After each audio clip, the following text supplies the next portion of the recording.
하나님께서 우리에게는 두 발을 주셨어요. 물론 이제 외발인 분들도 있습니다만 우리 다 두 발을 가지고 있습니다. 손도 팔도 몇 개입니까? 두 개죠. 왜 두 발을 주시고 양팔을 주셨겠습니까? 균형 있는 삶을 살아라는 거예요.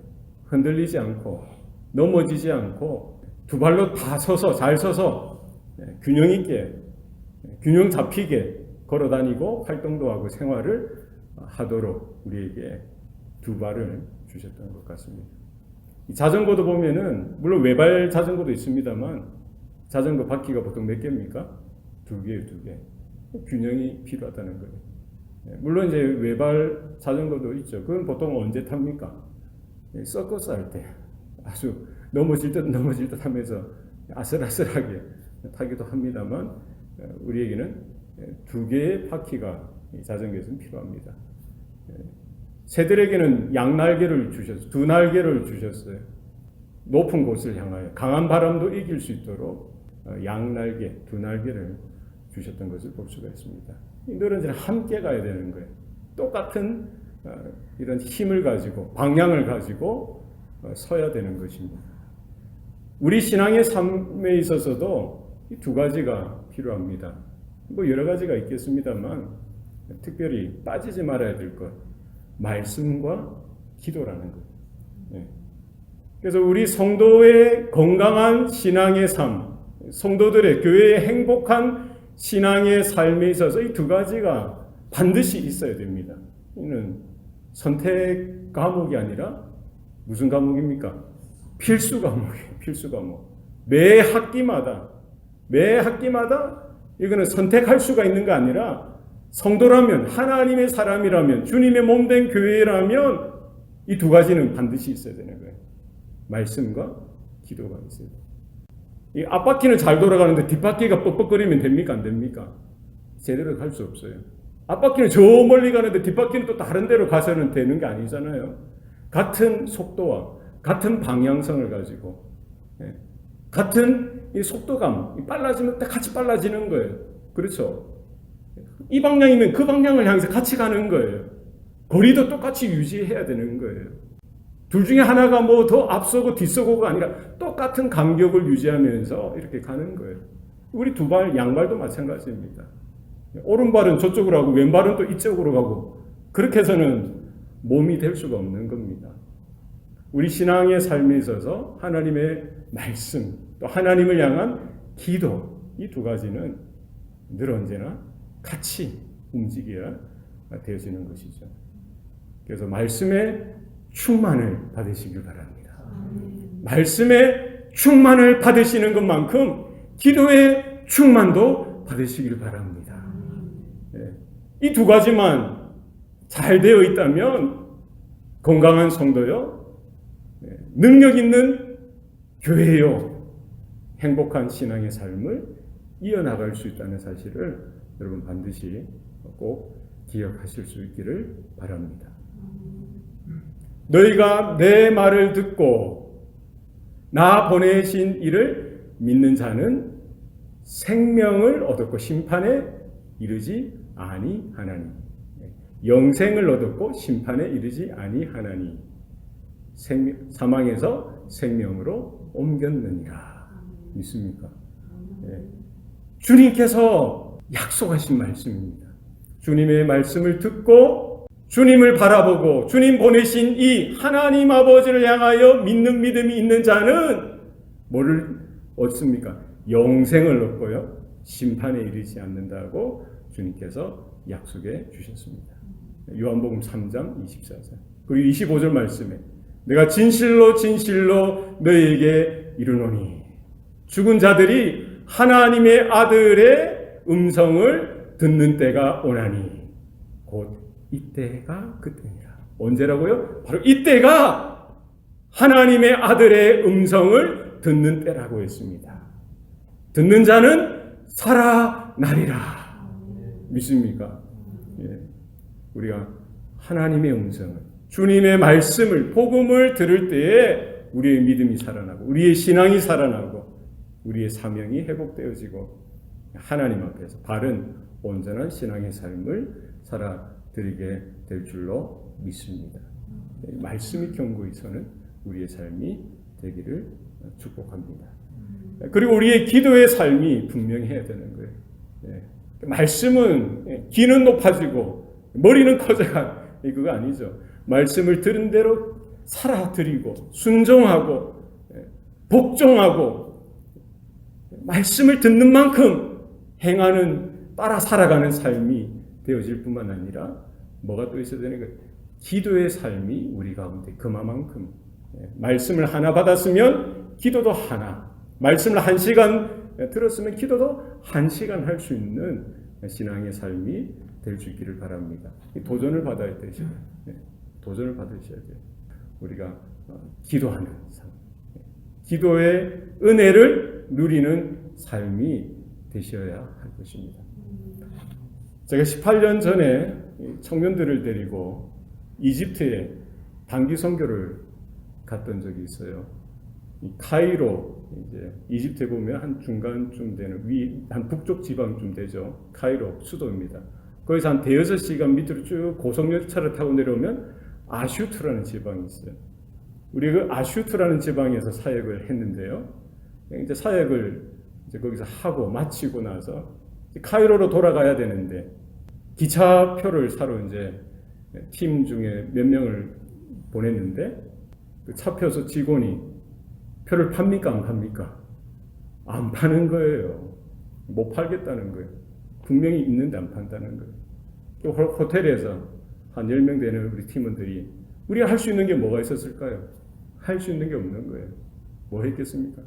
방 하나에 모여서 기도하는 거예요. 기도하는 거예요. 하나님 도와주세요. 묶였던 것을 풀게 하시고 공중 권세 잡은 자를 누르시고 하나님의 복음에 놀라운 능력이 일어나게 하여 주시옵소서. 기도하는 거예요. 하나님 갈 길을 열어 주시옵소서.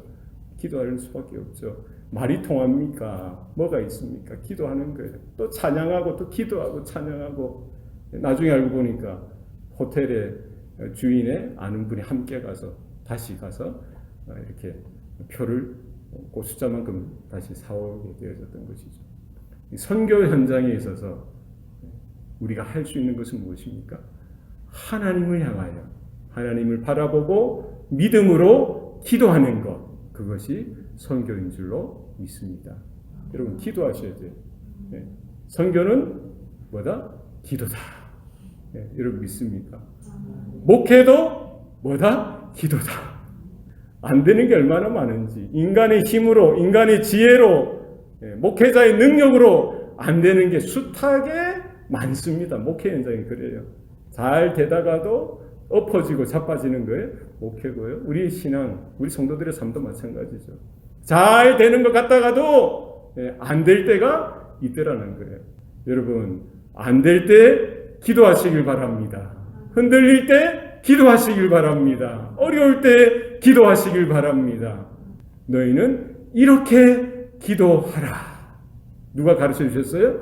주님께서 가르쳐 주십니다. 기도하셔야 돼요. 기도하셔야 돼요. 머리로만 아는 그 수준이 아니라 무엇이 필요합니까?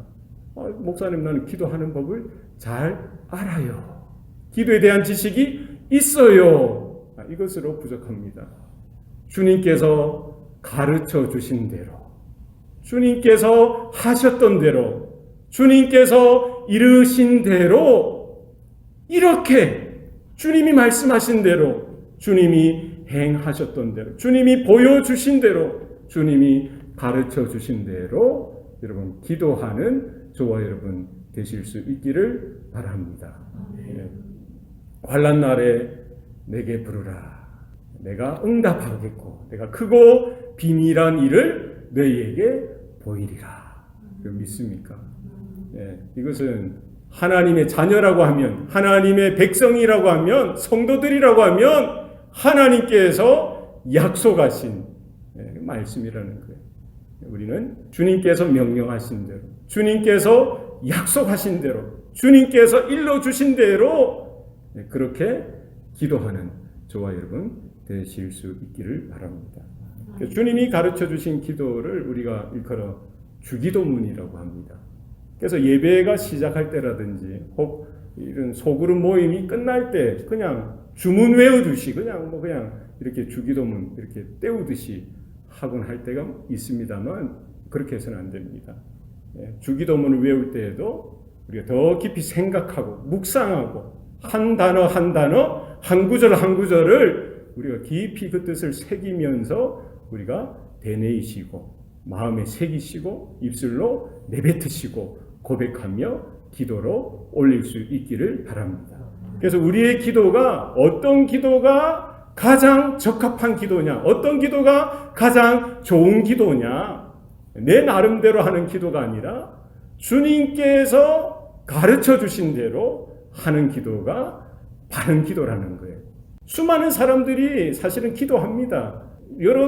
여타 다양한 종교들이 있지 않습니까? 자기들 나름대로의 그 신들에게 기도하는 거예요. 무신론자들도 기도합니다. 아이고 어떡하나. 엄마도 찾고 아빠도 찾고요. 안 되면은 자기가 안 믿는데도 아이고 하나님 찾아요. 그런 심성이 있는 것입니다. 본성에 따라 자기 마음에 혹은 경험에 따라 드리는 기도가 아니라 우리의 기도는 늘 언제나 무엇을 볼 수 있어야 돼요. 주님이 가르쳐 주신 기도를 모범으로 삼으셔야 돼요. 주님이 가르치신 기도를 우리의 원형으로 삼으시고 우리 기도의 자세로, 내용으로, 방향으로, 정신으로, 기도의 마음으로 삼으셔서 따라가다 보면은 배우게 되어지는 거예요. 이거는 사실은 기도의 깊은 신학을 여러 기도에 대한 성경 공부를 할 수 있습니다만 사실은 기도는 어떻게 배우는 것이 가장 잘 배우는 겁니까?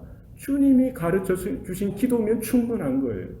주님이 가르쳐 주셨던 그 기도면 충분해요. 그것을 깊이 묵상하고 주님이 가르쳐 주신 그 모습대로, 그 모양대로, 그 태도, 그 영적인 그 정신, 그 방향을 따라, 그 믿음을 따라 우리 기도를 따라 하다 보면은 주님을 닮아가게 되어지고 주님이 우리에게 약속하신 그 말씀의 능력이 기도 가운데 드러나고 삶 가운데 나타나는 줄로 믿으시기를 바랍니다.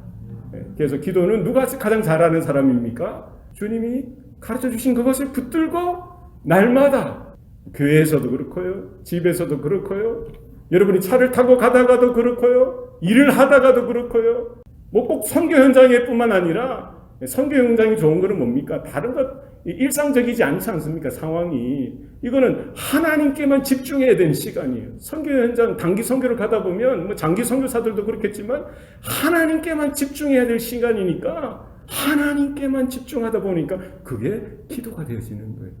여러분 그런 은혜가 우리 가운데도 있기를 바랍니다. 자나 깨나 일어서나 앉으나 공부하나 일하나 예배드리나 교회에 있든지 밖에 있든지 늘 언제나 주님께 하나님께 집중하고요. 그 시간 1분 1초 숨 쉬고 내쉬는 그런 순간까지 내 안에 하나님을 향한 마음과 하나님을 향한 생각, 하나님의 말씀 한 구절 한 구절을 붙들 수밖에 없는 그 현장이 되어지기 때문에 선교 현장이 사실은 기도하기에 최적합한 시간이요 장소가 되는 것이죠. 그래서 선교 현장에서는 그런 기도의 역사가 많이 나타나다가도 집으로 돌아오고 일상으로 돌아오면은 그렇지 못할 때가 너무나 자주 있더라는 거예요. 여러분 우리가 어떻게 하면 됩니까? 주님이 가르쳐 주신 대로 이 기도하는 것이 단회적으로 몇 번, 서너 번 하고 많은 그런 기도가 아니라 기도가 삶이 되어지고 기도가 생각이 되어지고 기도가 마음이 되어지고 기도가 우리의 생활의 전부가 되어질 때 우리는 그와 같은 행하는 기도를 통해서 하나님의 은혜를 경험하는 삶이 되어질 때 성도의 바른 믿음과 하나님과의 교통과 하나님과의 동행하는 삶이 날마다 끊이지 않고 일어나게 되는 줄로 믿습니다. 다른 것 없어요. 하셔야 돼요. 기도를 하셔야 돼요. 내가 기도하는 법을 배우고 공부하고 이 수준이 아니라 삶에 있어서 직장에 있어서 여러분 기도하는 성도가 되실 수 있기를 바랍니다. 저희 아내를, 저희 아들과 딸을 운전을 누가 가르쳤겠어요? 누가 가르쳤을까요? 이분들이 누구에게 배워서 운전면허를 땄을까요? 여러분들에게만 알려줍니다. 누가 가르쳤겠어요? 눈치가 좀 있으셔야 되는데 제가 가르쳤습니다. 제가 한국에서도 면허가 있었지만 미국에서도 면허가 있죠. 여러분하고 똑같아요. 그죠? 강사 자격증은 없습니다만 누가 가르쳤어요? 제가 가르쳤어요. 저희 아내는 뉴욕에서 뉴욕 면허를 땄죠. 저희 아들은 버지니아에서, 우리 딸은 캘리포니아에서 제가 가르쳤어요. 가르치는데 셋 다 똑같아요. 제가 가르치는 것은. 몇 분 가르쳤겠어요? 몇 분 가르쳤겠어요? 짧으면 5분, 길면 10분, 15분도 안 했어요. 궁금하시죠? 어떻게 가르쳤는지. 저희 아내도 마찬가지고 아들도 마찬가지고 딸도 마찬가지예요. 그냥 태우고 넓은 주차장에 가요. 앉혀놓고 자 기아 넣어라, 가자, 서라, 밟아라, 후진 기아, 좌로 가고 우로 가고 한 바퀴 돌고 두 바퀴 돌고 세 바퀴 돌면 5분이면 충분해요. 그리고는 딱 드라이버 거기 자리에 앉히고는 자 도로로 가자. 그리고 집에까지 가는 거예요. 그게 운전교육 끝이에요. 그리고 매번 교회 갈 때, 집에 갈 때 옆좌석에 내가 앉아서 아내든 아들이든 딸이든 그 앉혀놓고 운전하도록 하는 거예요. 그럼 자기가 기아 넣고 엑셀레이터 밟고 브레이크 밟으면서 가보면서 운전해 보면서 뭐를 배우는 거예요? 운전하는 법을 배우는 거예요. 이론하는 것, 실기 이거는 이미 시험 쳤잖아요. 작동법 알고 한번 돌아보고는 옆에 앉아서 있기만 하면 되는 거예요. 어떻게 배우죠? 스스로 운전하면서 운전하는 법을 배우게 되더라. 너무나 쉬워요.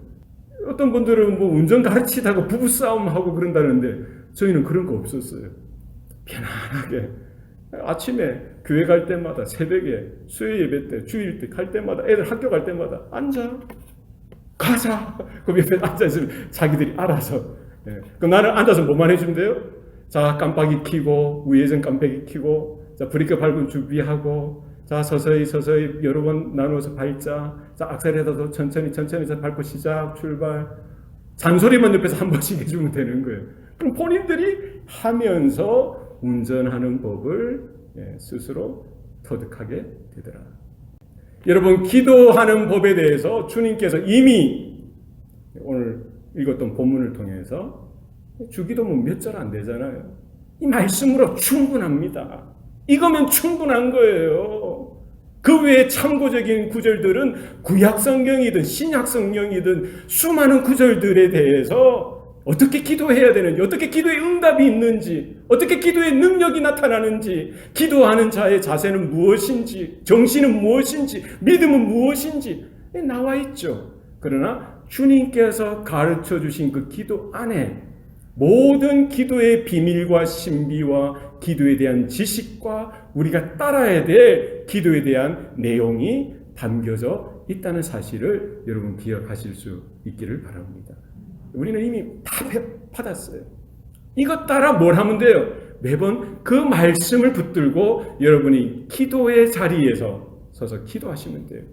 때로는 서서 기도하시고 운전하다가도 기도하시고 꿇어 엎드려 기도하시고 설거지 하다가도 기도하시고요. 일을 하면서도 기도하시고 아침에 샷다문을 열 때도 주님을 찾으시고 기도하시길 바랍니다. 행여나 어려운 일 당할 때, 힘든 일 당할 때, 마음이 흔들리고 가슴이 답답할 때에도 여러분 이렇게 기도하라는 주님의 음성 가운데 귀를 기울이시고 주님을 향하여 하나님을 향하여 기도하는 저와 여러분 되시기를 바랍니다. 기도하셔야 돼요. 기도함으로 우리는 기도를 배울 수 있다는 사실을 기억하시기를 바랍니다. 그러므로 너희는 이렇게 기도하라. 올 한 해 2019년 올 한 해 다른 건 몰라도 하나님 내가 올 한 해 5분 더 기도하겠습니다. 10분 더 기도하겠습니다. 자기의 그 기도의 양을 5분 더 10분 더 하나님 앞에 무릎 꿇고 울부짖으며 부르짖으며 몸부림치며 기도하는 저와 여러분 될 수 있기를 바랍니다. 우리 자녀들을 보고요 기도하셔야 돼요. 자녀들 보고 기도하세요. 여러분의 가정을 바라보면서 기도하시기 바랍니다. 여러분의 사업 터전, 여러분의 직장을 바라보면서, 동료들을 바라보면서 여러분 기도하실 수 있기를 바랍니다. 여러분 교회를 놓고 기도하셔야 돼요. 교회를 놓고 기도하셔야 됩니다. 이 땅을 바라보면서, 미국 땅을 바라보면서 기도하셔야 돼요. 우리 교회가 하나님이 받으시는 그와 같은 살아있는 그 기도의 향기가 되어지는 그와 같은 공동체가 될 수 있기를 바랍니다. 어떻게 기도하라고 하십니까? 하늘에 계신 우리 아버지여. 우리의 기도의 대상이 중요한 거예요. 기도하는 사람보다 기도의 대상 대신 하나님이 누구이신가가 너무나 중요하다는 거예요. 그래서 우리가 말씀을 통해서 하나님이 누구이시냐를 아는 것이 중요하죠. 기도의 첫 그 관문이 누구라는 거예요. 바로 그 우리의 기도가 향해야 되는, 우리의 기도의 영적인 방향성이 어디를 향해 있어야 되느냐.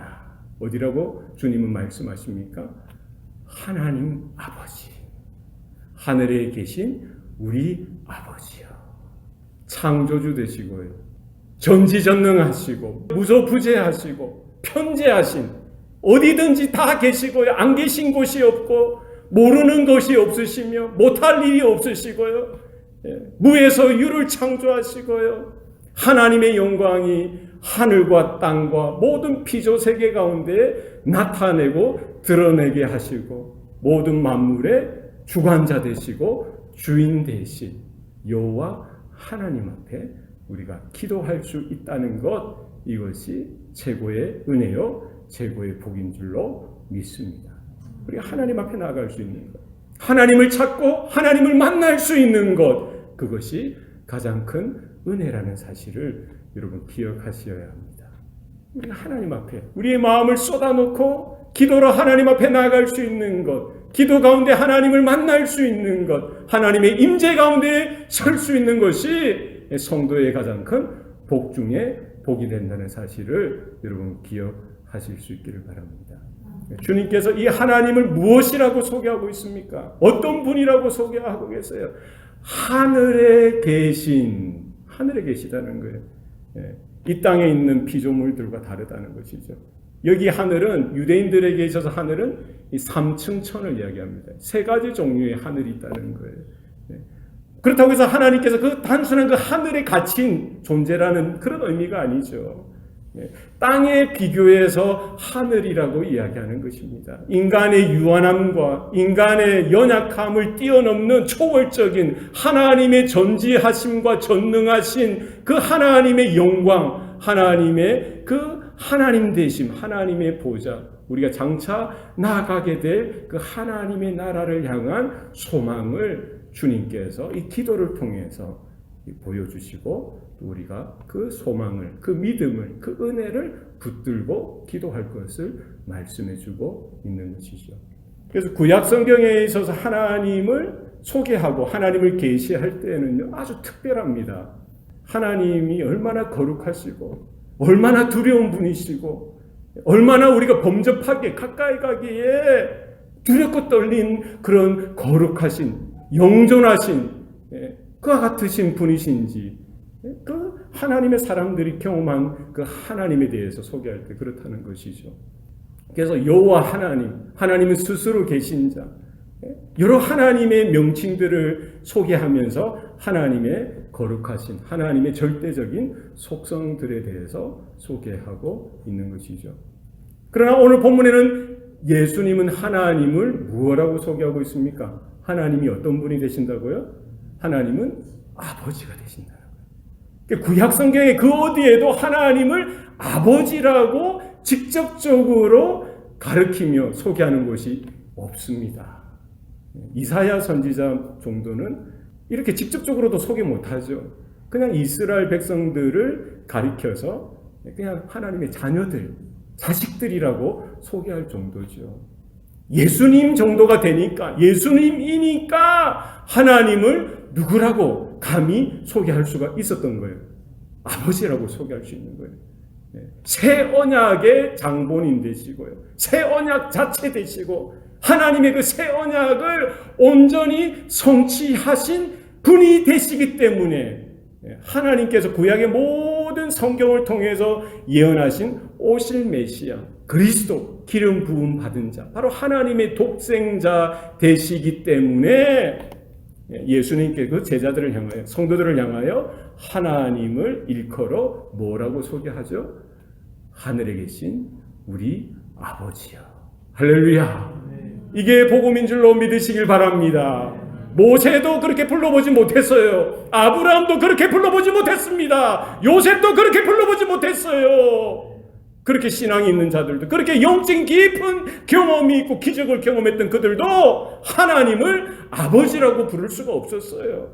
옛 언약 가운데 그 옛 언약 가운데 수준이 그 정도라는 게 하나님이 계시하신 정도로. 그러나 그 모든 율법과 예언의 그 내용 되시고요. 본체가 되신 그리스도가 오심으로 말미암아 새 언약 되신 그리스도 예수께서 오심으로 말미암아 뭐 어떻게 되는 거예요? 우리의 신약 백성들, 새 언약 백성들을 향하여 하나님을 아버지 부를 수 있도록 이렇게 그 길을 열어주신 줄로 믿으시길 바랍니다. 이게 얼마나 큰 복음이요 하나님의 은혜라는 거예요. 우리가 어찌 하나님 앞에 기도할 수가 있었겠어요? 이번 한 주간 이 3일 산 것 가지고만 해도 우리가 심판받아 멸망받아 마땅한 우리 존재 아니었겠어요? 우리 어떤 의로움을 가지고 어떤 건덕지를 가지고 하나님 앞에 감히 나아갈 수 있는 존재가 있을 수가 있겠습니까? 저 자신을 봐도 절망할 수밖에 없는 거예요. 그런 인생인 주님께서 그 한 인생 한 영혼을 위해서 이 땅에 오셨어요. 그 한 영혼을 위해서라도 피 흘리시고 죽으시고요. 그 피로 덮어주시고 인쳐주시고 그 주님의 살을 떼어서 먹여주시고요. 주님의 그 거룩한 보혈을 우리에게 생명의 음료로 마셔주시면서 우리가 하나님의 형상을 덧입고 새로운 피조물이 되게 하셨던 거예요. 그래서 우리가 하나님 앞에 온전히 나아갈 수 있고 하나님의 자녀요 하나님의 아들이요 하나님의 딸로서 이 가운데 예배 가운데 세워주셨다는 사실을 우리는 기억할 수 있어야 합니다. 그래서 우리가 하나님을 아버지 부를 수 있는 거 이게 보통 일이 아니라는 거예요. 주님만 하실 수 있었던 거 주님만 하셔야만 하는 것. 주님께서 아버지 하나님 뭐라고 부르셨어요? 아버지 아빠 주님과 하나님과의 그리스도와 하나님과의 그 밀접한 관계 그 신비한 관계 가운데 바로 여러분 한 사람 한 사람을 불러주셔서 우리 아버지로 부를 수 있도록 해주셨던 것. 그것이 은혜요. 그것이 복음이요. 그것이 가장 큰 복 중의 복이라는 사실을 여러분 기억하실 수 있기를 바랍니다. 그래서 하나님을 향하여 여러분 우리 어린 자녀들 있잖아요. 여러분 자녀들이 몇 명이든 간에 그 어릴 때 아기였을 때 얼마나 담대합니까? 아빠 하면서 아빠가 준비되어 있든 안 되어 있든 그냥 아빠 한번 부르면서 덮치는 거예요. 그럼 아빠는 어떻게 합니까? 어떻게 했습니까? 우리 박 집사님. 요때다 싶어서 피했습니까? 등을 돌린 적이 있습니까? 너 누구야? 하면서 꾸짖은 적이 있습니까? 없죠. 어떤 상황에서도 두 팔을 벌리면서 그 자식을, 그 자녀를 안아주고요. 그 자녀로 인하여 기쁨을 이기지 못하면서 행복해하는 것이 바로 아빠의 마음이고 엄마의 마음이, 부모의 마음이죠. 우리가 하나님을 향하여 아빠, 아버지 이렇게 부를 수 있는 것, 그것이 은혜요 복인 줄로 믿으시기 바랍니다. 너희가 악할지라도 너희 자식이 떡을 달라 하면 돌을 줄 자가 있으며 생선을 달라 하면 전갈을 줄 자가 있느냐. 너희가 악할지라도 자식에게 좋은 것을 줄 줄 알거든 하물며 하늘에 계신 너희 아버지일까 보냐. 여러분 하늘에 계신 그 하나님이 바로 저와 여러분에게 어떤 존재가 된다는 거예요. 우리 아버지가 되어주시기 때문에 우리가 어떤 형편 속에서도 하나님을 향하여 부르짖고 하나님을 찾고 기도할 때에 하나님은 하늘에서 한 번도 외면하지 아니하시고 우리의 작은 신음에도 귀를 기울이시고 우리의 울부짖는 그 소리에 가슴을 찢으시며 우리의 기뻐하며 설레이는 그때에도 그 음성 가운데 환하게 웃으시면서 우리 모든 것들을 들으시고요. 우리의 모든 형편을 헤아리시고 우리에게 가장 적합한 가장 최선의 최고의 것으로 하나님께서 응답하여 주시는 줄로 믿으시길 바랍니다. 이 기도의 설레임이 기도의 그런 기쁨과 평안이 우리 모든 성도들 가운데 있기를 바랍니다. 여러분 돈이 조금 없어도 좋습니다. 권력이 없으면 또 어때요? 많이 못 배우면 또 어떻습니까? 교회가 몇 명, 많이 모이면 좋겠지만 몇 명 없어도 저는 괜찮을 것 같아요.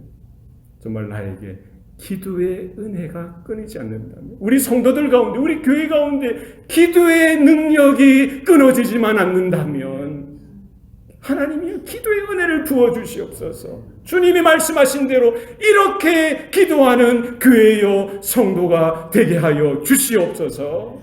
이것만 된다면 저는 좋겠습니다. 기도의 은혜, 이렇게 기도하는 저와 여러분 되실 수 있기를 바랍니다. 이름이 거룩히 여김을 받으시오며. 여기 누구의 이름을 거론하고 있는 거예요? 누구의 이름이에요? 하나님 아버지 이름이죠. 하나님의 이름. 그러니까 우리의 기도의 내용 가운데 사실은 내가 주인이 되어서 내 요구만 관철시키려고 하는 그런 기도는 바른 기도가 될 수 없다는 거예요. 순서가 있습니다. 기도에도 순서가 있어요. 순서가 있는 거예요. 그 내용이 분명해야 됩니다. 우리 주기도문 보면은요, 크게 7가지의 요구가 나와요. 앞에 3가지의 요구는 하나님께 대한, 먼저 하나님과의 관계, 하나님을 찾는 그 내용이 3가지고요. 나머지 4개는 나의 필요, 나에게 있어야 될 것에 대해서 간절히 구하는 간구가 이렇게 연결해서 나오는 것이죠.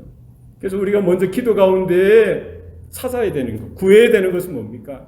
하나님의 이름이 거룩히 여김을 받을 수 있게 달라고 기도해야 됩니다.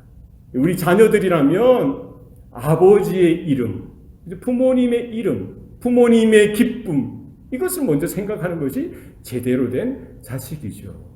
그렇지 않습니까? 그렇죠. 우리 성도들도 마찬가지예요.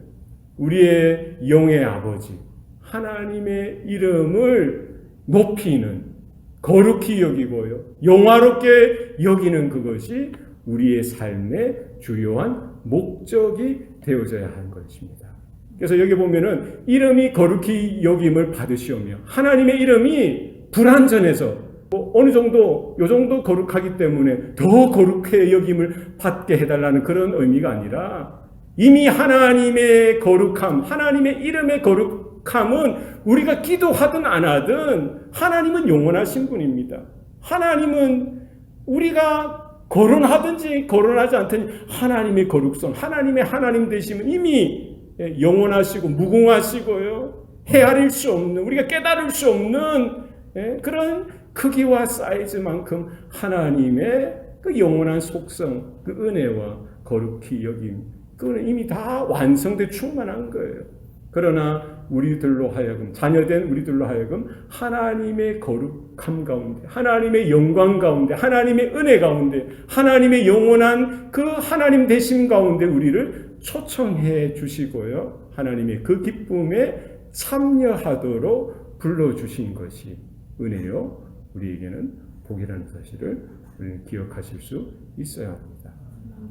그래서 하나님의 이름이 거룩히 여김을 받게 달라는 것, 우리 성도의 바른 분명한 삶의 목적이 되어져야 됩니다.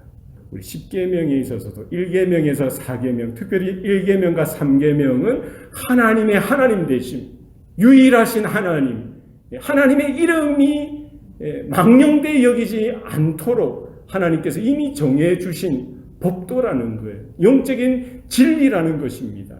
그래서 우리의 기도의 방향, 우리의 삶의 방향, 우리의 믿음의 태도의 방향도 그 하나님의 이름에 누가 되지 않도록 하나님의 이름에 그 거룩히 여기는 그 일에 어떤 방해가 되지 않는, 오히려 우리가 보잘것없지만 하나님의 하나님 되신 하나님의 거룩히 여기심이 드러날 수 있는 그 길로 우리의 삶의 모든 생각과 선택과 행함과 우리의 모습이 그 방향대로 드러나고 함께 가야 할 줄로 믿습니다. 그래서 왜 예루살렘, 왜 유다 땅, 그 이스라엘이 거룩한 땅이 되어졌겠어요? 왜 그렇습니까?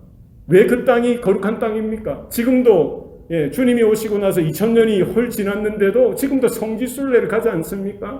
왜 이스라엘이 거룩한 땅이에요? 왜 예루살렘이 거룩한 땅입니까? 왜 그래요? 하나님이 그 예루살렘에 하나님의 이름을 두셨기 때문이에요.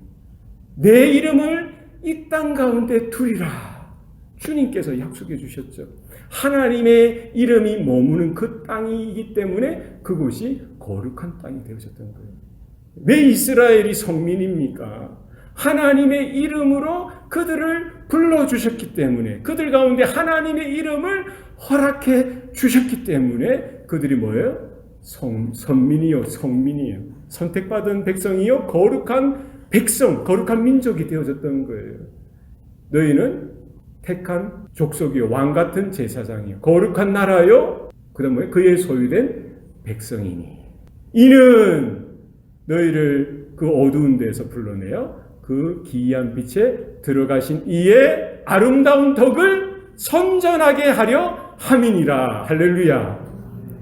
다른 버전에는 선전 대신 선포하게 하려 하십니다. 뭐를 선포하는 거예요? 왜 우리를 어두운 데서, 절망 가운데, 죄악 가운데, 사망 가운데서 우리를 건져주셔서 하나님의 기이한 빛 가운데 들어가게 하셨던 그 이유가 뭡니까? 왜 우리를 하나님의 택한 백성, 택한 나라요, 거룩한 하나님의 소유로, 하나님의 왕같은 제사장으로 불러주신 그 이유가 뭡니까?